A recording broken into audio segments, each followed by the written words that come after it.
Welcome to Monday night. I am here for Diana, who is on retreat, conducting a retreat. I have all kinds of things hanging off my ear here. Just a moment while I make sure it's all secure. So, what I'd like to talk to you about has to do with the experience of being at ease in practice. However, as I was considering that, I realized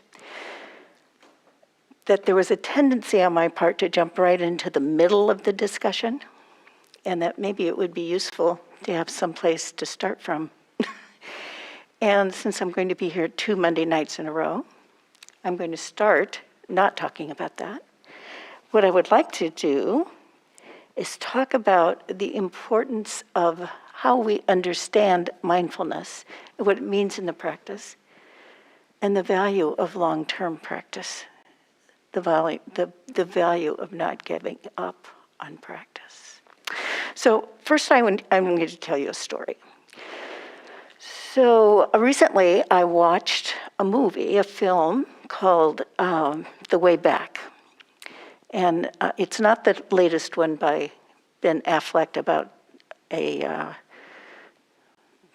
sports team.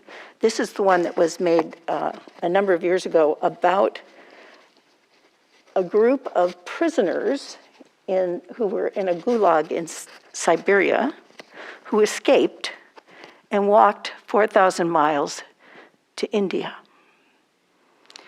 Now, when the movie comes up, the first thing that is shown is it says this is based on a real life experience.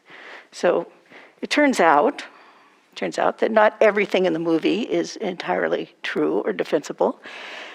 Nevertheless, the movie really impressed me with what it took to get those prisoners who were starving and sick and in the dead of winter to leave a gulag in Siberia and make their way all the way to India. Now, in the process, there were 6 of them, and not all of them made it to India. There were only 3 that made it to India. And turns out one of the characters was entirely made up. But the movie was based on a real life experience and a memoir that maybe this person had, or maybe he was talking about someone else's experience.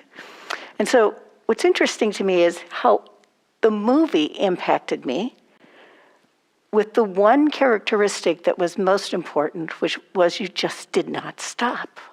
You kept walking. No matter what happened, you just kept going.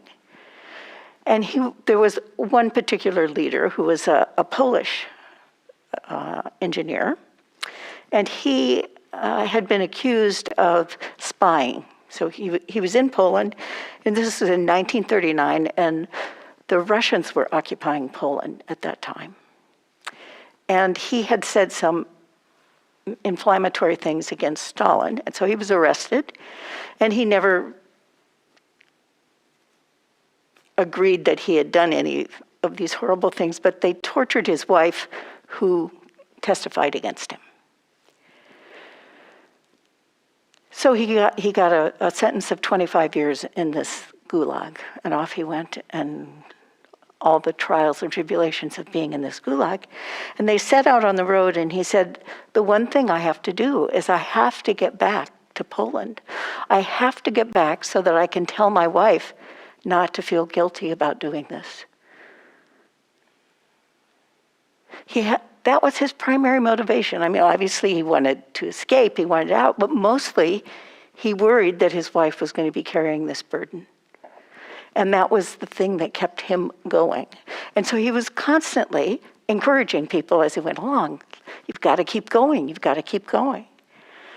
They left with a hatchet, a knife, and a week's worth of food.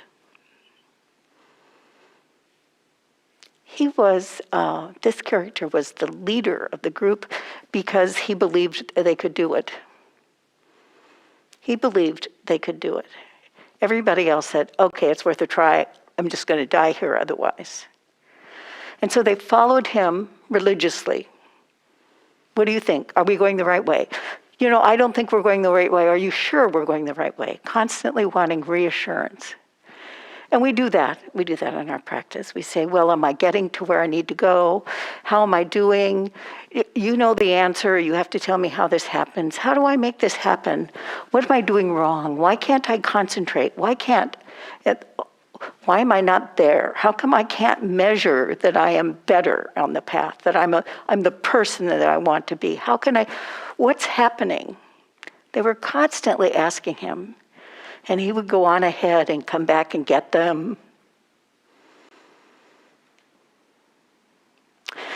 And all of the characters changed over the course of this trek. They changed in ways they didn't expect. Mostly they tended to be very distrustful of one another and independent, totally isolationist. And what they discovered is it took all of them to survive. It took all of their skills, whether they particularly valued those skills or not. It took everyone to make that happen. And they began to feel the lines between them. Totally unintentionally, of course. They set out with we all have to be together, but I'm keeping mine to me. And they discovered that didn't work. They had to keep going. They had to depend on one another. And this one could cook, and that one could hunt, and that one could fish, and that one knew how to make the directions work. And it took all of them. It took the guy who was willing to risk being found, to go ask people, why are the mosquitoes so bad, and why aren't you affected by the mosquitoes? Oh, well, you have to use this particular thing, which is a mosquito repellent. You just go over here and pick. Oh, okay. And that all of a sudden, all that misery went away. When they set out on the trip, they didn't know. They thought they knew what the obstacles were going to be, but they actually didn't know.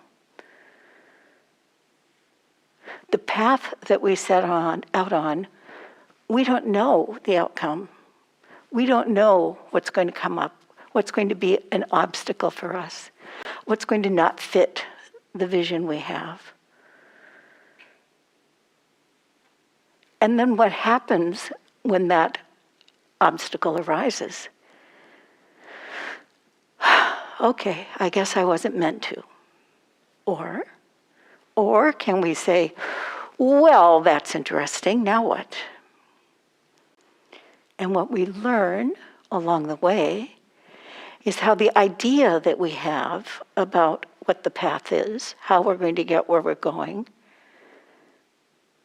maybe is just an idea. And it may be something that gets us started or gets us moving, but what truly has value is what's actually true. Where am I on the path? Have I found the lake? Have I not found the lake? Mostly, they trekked across Siberia. They went to Mongolia, and they thought, okay, when we get to Mongolia, we'll be safe. We'll be out of Russia. But then the first thing they saw when they got to Mongolia was a picture of Stalin, and they said, oops, it seems that this country is also not safe for us. And so they decided to go on to Tibet, which meant crossing the Gobi Desert. They lost a couple of people in the desert. That was hard, that was difficult, that was terminal for some.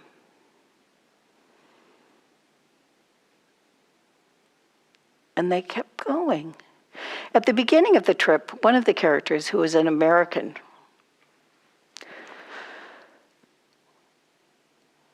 told the leader, he said, well, I'm going to go with you because you have a fatal flaw that will work in my favor. And he said, what's the flaw? And he said, kindness. I've watched you, you're kind. And when I am really failing, I'm going to count on you to carry me. And that actually happened. He didn't actually have to physically carry him, but he had to literally drag him along and no, we're not going to leave you, and yes, we can do this. And what we think of as our flaws or our gifts are not necessarily so. Not necessarily so. And very often we get caught in the trap in our practice of how we think it ought to look, how we think we ought to be.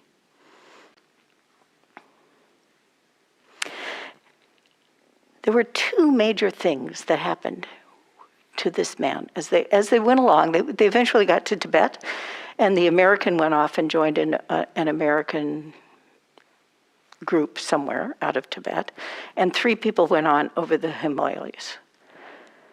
And when they got there, the first thing is they said, "Well, where are your passports?" And they laughed. and the man said, "Well, how did you get here from Siberia?" And they said, "We walked." I think it was the repetition of that phrase, "we walked." We just did it. We just did it. We just kept going, and we didn't stop. Now, the rest of the story is that the Pole eventually got back to Poland. Now, he was arrested in 1939. He arrived in India in 1942. He didn't get to go to Poland until 1989, when the communists left Poland after the Berlin Wall fell, and Lech Walesa and the Solidarity movement took over in Poland. Then, in 1989, he went to Poland, and he found his wife and told her it was okay.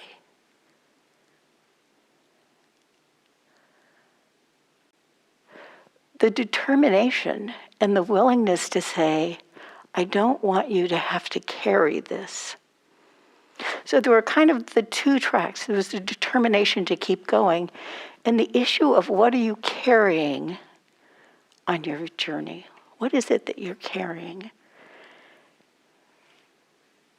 Mostly what we carry on our journey is memories. We carry memories. We carry our beliefs on how things should be locked up in the process that we call memory. And part of what we do on our path is we lay down some of those memories, or we shift those memories. When I was in high school, I was fascinated by the idea of memory, and I wanted to, the reason I became a scientist in the first place was I wanted to understand how the brain chemically created a memory. What the hell does that mean? How do we do that?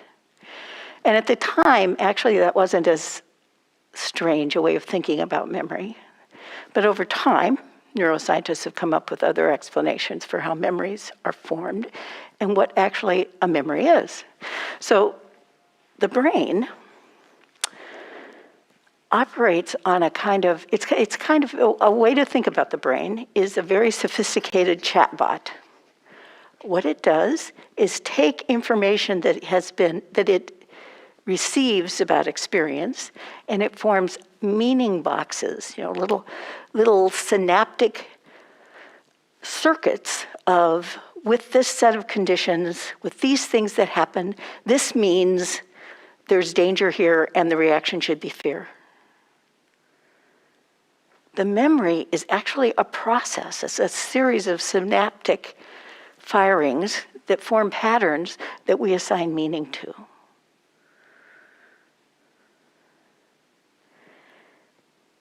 So that the brain actually works as a kind of predictive device. It says, oh, I see this is happening, this is the reaction. I'll give you an example of what that might be. You might say, well, I'm thinking of ice cream. And as soon as I say ice cream, something happens in you. You either have a visual idea of ice cream, or you have a giant X in front of ice cream, and the ice cream might be vanilla, or it might be chocolate, or it might be pistachio. And if it's pistachio, then maybe your salivary glands start moving because now you have a memory of taste. Incorporated in this circuit is the process by which we make sense of what our experience is, and we predict what we need to be how we need to approach something. So hearing ice cream, all kinds of things get triggered. And the ice cream isn't even real, it's not even here.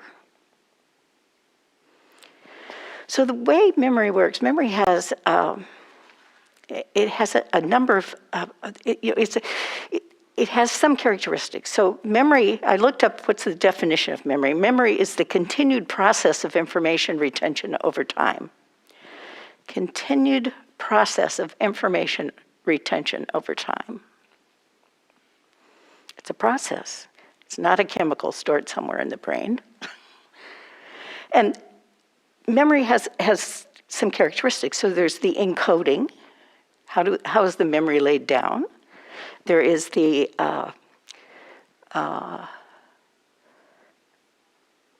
it's laid down, it's stored. How is it encoded? It's stored, and then it's retrieved. Functionally, that's what the memory does, right? So it turns out, and there are different kinds of memory. There's short-term memory and long-term memory. Short-term memory only lasts for a few seconds, and it's usually auditory in nature. So we can remember lists of numbers, for example. Long-term memory is encoded a different way. It's not just repetition. It has associated with it some other kinds of encoding, how something looks, how something sounds. Semantic coding throws it definitely into the long-term memory. What that means is it has a meaning. When we store it with a meaning, it goes into long-term memory. So when we say, a siren going off, we hear a siren, then in that siren, we can hear danger or we can hear safety, depending on what we lay down, how we think about that sound. Does that sound mean somebody is coming to save me? Or does that sound mean, oh, there's people in danger somewhere? What is the emotional thing laid down in that memory circuit along with what you hear? Now, the reason I'm talking about all of this is it affects how we view our experience. Just the process of how the brain works. So for example, when I smell yeast, I get happy. Automatically, my mood goes up and I go, oh, it is associated with a very old memory of my mother baking bread. And when she baked bread, at the time I initially started thinking about this and the neurocircuit was set up, I felt very safe. Really safe. There's my mother making bread, and I'm just standing there while she's making bread. Now, the details of that I actually don't have in my memory bank. But as I tell the story, I'm reinforcing that association between yeast, the smell of yeast, and the memory of being safe. And every time I tell myself that story, I embellish it a little bit. It's sort of, well, yeah, I kind of remember she had this aluminum bowl that she used to start. No, maybe that was for the biscuits. But I do remember, right? And so as you begin to expand the story, you start creating other associations. It's just the smell of yeast.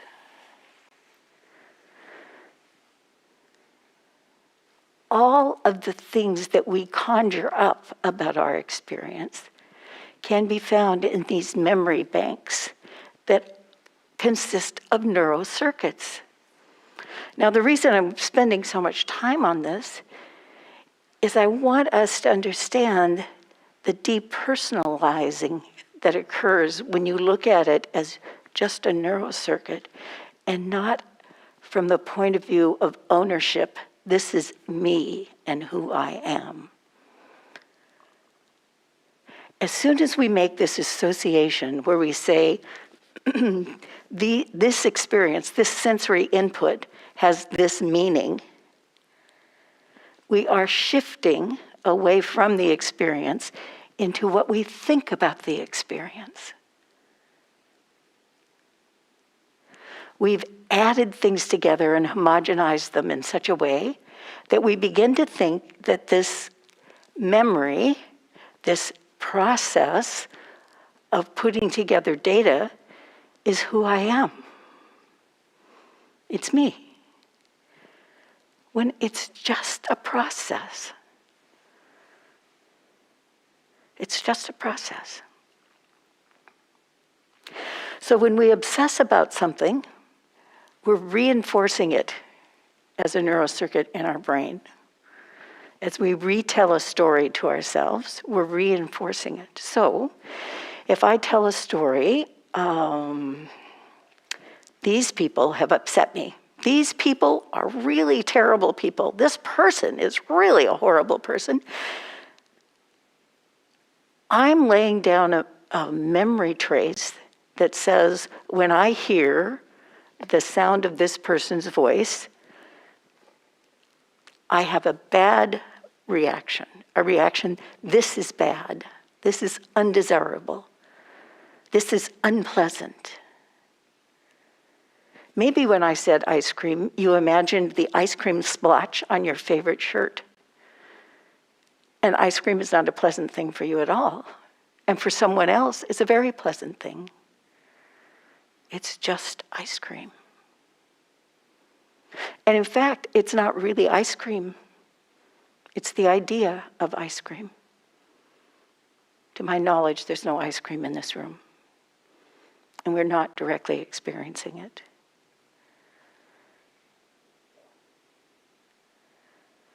Or we see a highway patrolman. What happens? Do you automatically step on the brake and look to see what your speed is? I do. It's amazing to me how quickly that happens. And I say, well, why are you doing that? I'm not necessarily speeding. Brake. First thing, brake. Somewhere in the laying down of that, what that car, the appearance of that car means, is some fear associated with authority, discipline, something. And the reaction is, I have to be sure. I have to be safe. And we think, well, the fear reaction is an automatic reaction, comes from the amygdala. We have all these stories about the location of these thoughts and the source of fear. But really, it can be found in these memory circuits that aren't necessarily true, aren't necessarily real. They're just habits of mind. So when we talk about habits of mind, we're not really just talking about our tendency to do something.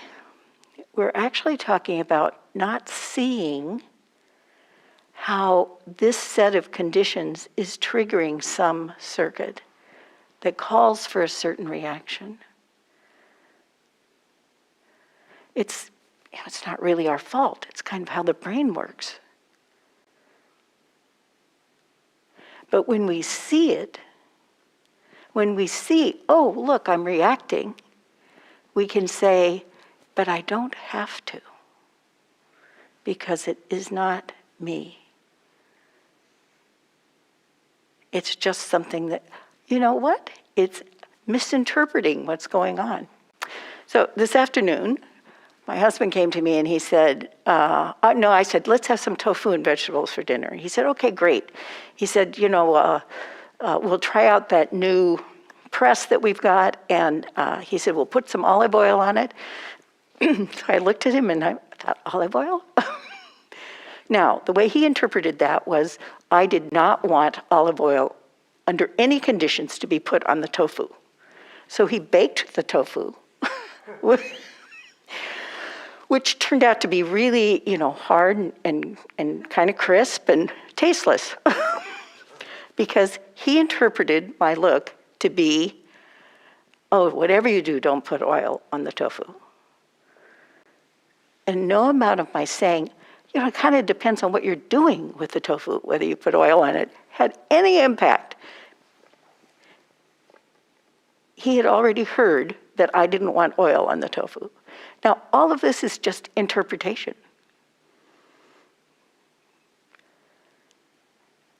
It wasn't my intention. It's not what he wanted to do. But he wanted to please me. Okay, that's interesting. This happens all the time.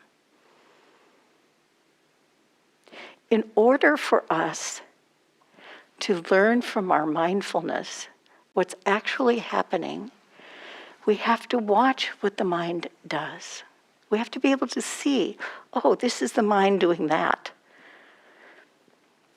So in the last month, despite all my efforts and good actions, I managed to contract COVID. And it was interesting to get COVID because, well, there were all kinds of ways to watch my mind work under those conditions. So I noticed anger coming up. I told the FDA they should be freeing up that next booster shot. And I'd laughed at this. What am I being angry at? Some faceless government organization that I felt should have been doing something they didn't do. And sure enough, I got COVID, and it's their fault. We often assign blame when we feel discomfort, and it's very difficult to appreciate the fact that we are causing that suffering, not they. It is our reaction to that suffering, to that stimulus. It is totally owned by us. That anger is my fault. Well, maybe not my fault. It's just that neurocircuit, but I have to own it. It's still my choice to allow it to stay there. It arises, it passes away, unless I keep telling my story about how the FDA was remiss for not releasing the shot, right? The more often I tell that story, the more often I have a justification for being angry.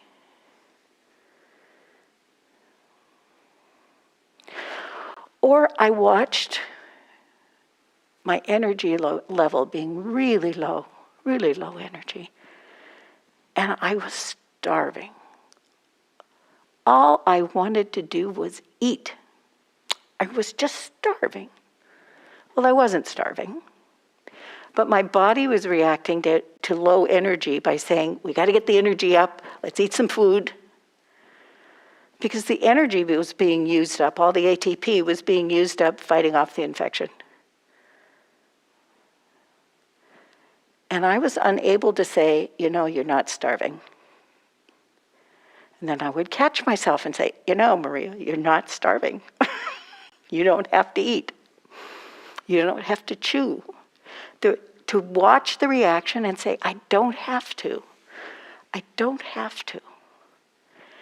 So that it's not me saying, well, I'm not going to allow myself to eat, so that I'm denying something. I'm saying the urge to eat is definitely here. I feel like I'm starving. But what's actually happening is I feel this hollowness in my stomach. Well, the hollowness in the stomach can be caused by any number of things.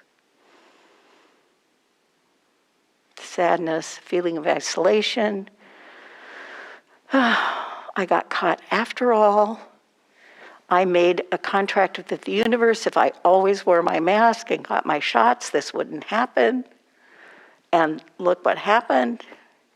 And to feel that caving in part and say, that's not actually hunger. It's the caving in. So that I can separate what is the experience from the meaning that has been assigned based on how the brain is working.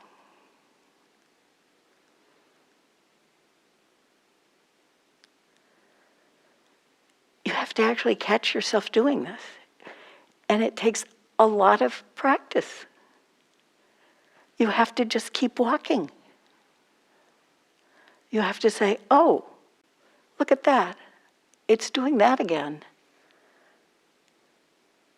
We come to recognize the tendency of the mind to coalesce around a concept, around sensory input, hearing, taste, smell, feeling.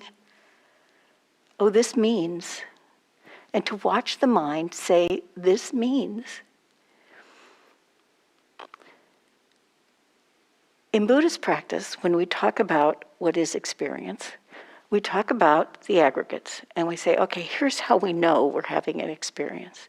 The features of the experience are the physical sensory input,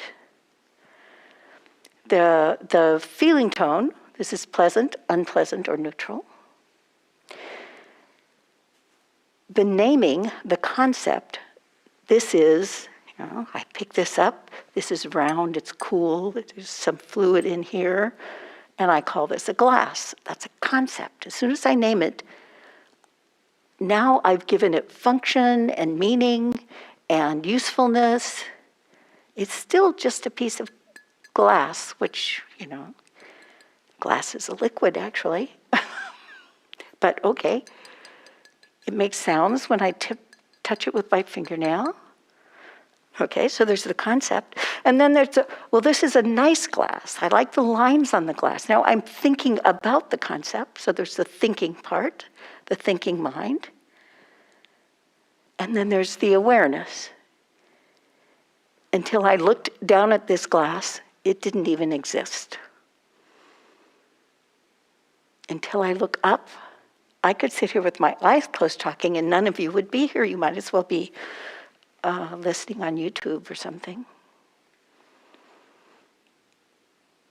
So those pieces of the experience can be found in all of our experiences. And when we look at them closely, we can distinguish between the experience itself and the meaning we've assigned to that experience, the concept attached to that experience. So why is that important? As we look at what is the experience happening in this moment, it means we're in this moment and not in our memory. We're not relating it to what happened before. That kind of reflective thinking can be very useful when you're solving problems. But if you're just looking at an experience to see just the experience, it's all extra stuff. And it can be misleading. And the concept that we attached, however we describe the experience, then conditions us for the next moment when we are here in this moment, having a new experience with conditions that are not exactly the same because now we've added the preconception to the next moment. I'm depressed. I have low energy and I'm depressed. Oh, and now there follows from that all the things I'm looking for around depression and the feeling that I need to get out of depression and why am I depressed? I shouldn't be depressed and now I'm criticizing and I'm lost in the self-critical mode. And each of these things is building on the other when really it was just low energy. And maybe the problem is I have COVID and I'm weary. Maybe the problem isn't depression to begin with, but created by my adding a concept to the feeling of very low energy.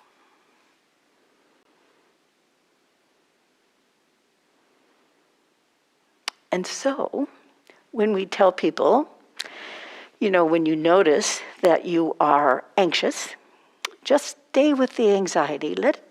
Just let it be there. I wonder how useful that is. Because as soon as we call it anxiety, we have a whole string of meaning to attach to that word anxiety. And anxiety is not a momentary thing, but it becomes another thing. And we reify it. We make that experience into something rather than the process that it began with.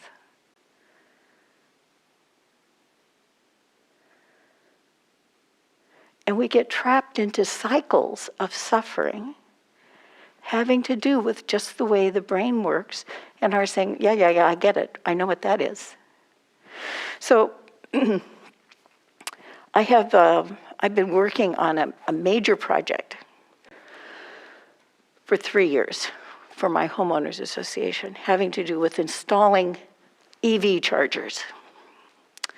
This was an unpopular project. Nobody really wanted it. And when I started out 3 years ago, it was just an idea. Let's see how we can make EV charging capability possible in our apartment complex, because we're limited. It's an old complex. And I have a charger, but that means other people in the building may not be able to put it in because there's a limited capacity. So I started looking into this, and lo and behold, as time went on, Peninsula Clean Energy came up with some incentives for people like us to install EV chargers. And so now we have a project, and last week, the board approved it, and PCE approved the incentives, and it's actually going to happen. But the last 6 weeks of the project were hell. I kept thinking, we already decided we were going to do this, let's go. And everybody was moving at a different pace. And I was thinking all the things that could happen, because I'm used to big projects, and that they always have something happen, and things fall out of bed, and then you have to pick them up. But for sure it's not going to happen if you don't start. And I noticed patterns of stress being set up that were very familiar to me from my work life. And I thought, wait a minute, what's going on here? I could feel the reactions that would set in, and how I was going to solve these, and how important it was. And as I asked more and more questions of myself, what's really happening here? I came to understand that I was falling into an old pattern that I didn't have to. There were several things that happened. One of them was that because I'd been working on it so long, I owned it. It was mine. My project. My very important project. And as soon as I said, this is not your project. You don't need this to happen. There's nothing, if this doesn't happen, there are no consequences to you. And in fact, it just means, there'll be another solution in the future, but it won't be this solution. And so what are you attached to that is causing this suffering?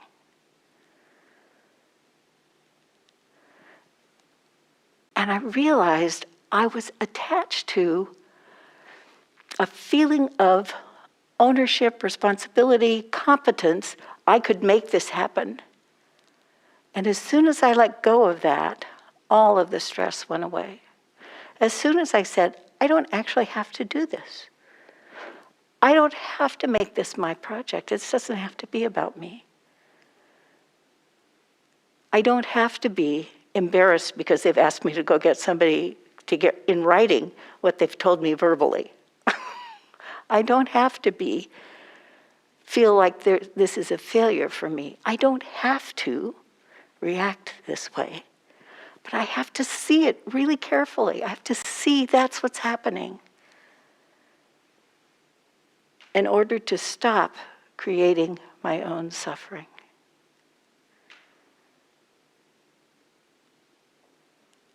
I have to see what's being triggered.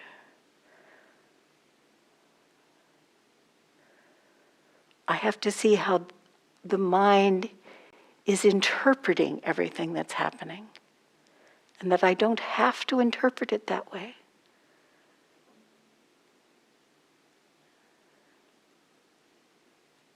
I don't have to look at the people who are dragging their feet and think negative thoughts about them. I don't have to. I can say, ooh, they're really worried about something. And not make it about me. Really, really, actually difficult. Actually difficult to rephrase the meaning that the brain assigns to something. So another thing that's going on is around me, there's a golf course, and they're reconstructing this golf course. And they've cut down trees, huge, huge redwood trees, and digging up the yard, and there are all these strange pieces of equipment. And I watch the pieces of equipment moving around, and I try to imagine what they're doing. What is that thing that looks like a dung beetle, that big thing that's got that big thing on the front of it? And what is it doing, and why are they doing that? And the process of watching the mind curious, I can see that the mind is trying to establish meaning around every piece of equipment. They're doing this so that this is true. They're doing this because, and to watch the mind doing that allows me to feel what the mind feels like when it's creating concepts. Does that make any sense? It's sort of the experience of watching the mind make new connections. Make new stories. And what was interesting was to have my husband and I both looking at the same dung beetle piece of equipment, which was his phrasing for that, by the way. I called it a rake. To look at that and see that we were forming different meanings for what that device was doing. He says, oh, well, it's digging up the roots. I said, no, it's sorting through those piles of debris. It's just different stuff. Not important, not significant, but to realize that the meaning that is established by the mind is based on experiences that have come before. All of the conditions of our lives have conditioned the way we react to what's coming next. We have to see that. And the way we see that is by constantly being mindful, watching what's happening, seeing what's happening. We just keep walking. And the longer, the more consistently we walk, the more we see.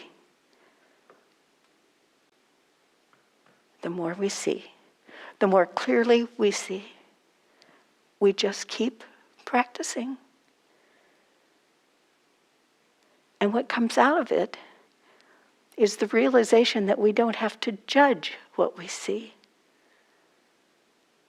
Oh, that's happening. We replace judgment with discernment. That's what's happening. Know where you're going and go there. Be aware of your intentions and take the next step. That's it. Thank you. So I'm sorry I talked a little longer than I expected, but if you have any questions, we can talk afterwards. So. Or now if you have something you want to say.